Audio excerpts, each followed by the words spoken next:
ICE agent pointed gun at U.S. citizen. You're dead, liberal.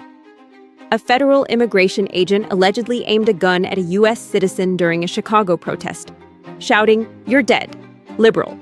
According to a court filing, the threat marks a violation of a temporary restraining order against the Department of Homeland Security. Representing the Chicago Headline Club and other plaintiffs, the court document claims that DHS agents disregarded a temporary restraining order on force at protests. The plaintiffs alleged that a federal officer pointed a pepper ball gun and then a real gun at a man who was lawfully standing on the side of the road voicing his opposition as agents were driving by in their vehicles. The incident, which involved a man who was reportedly unarmed, occurred during Little Village protests following federal operations earlier in the week. According to the filing, agents deployed tear gas and pepper munitions in violation of the restraining order Judge Sarah L. Ellis's issued against DHS, which allows such crowd control measures only when there is an immediate and serious threat of physical harm. On X, DHS defended the agents, stating they were reacting to rioters who shot at agents with commercial artillery shell fireworks.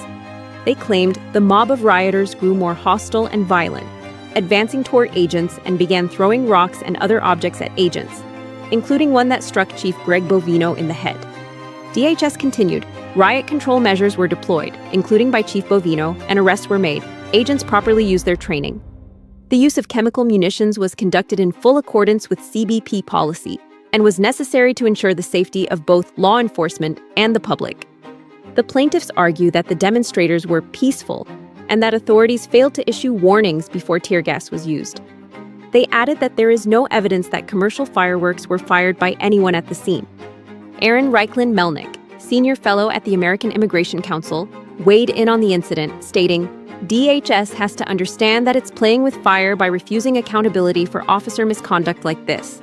People are being completely radicalized by interactions like this.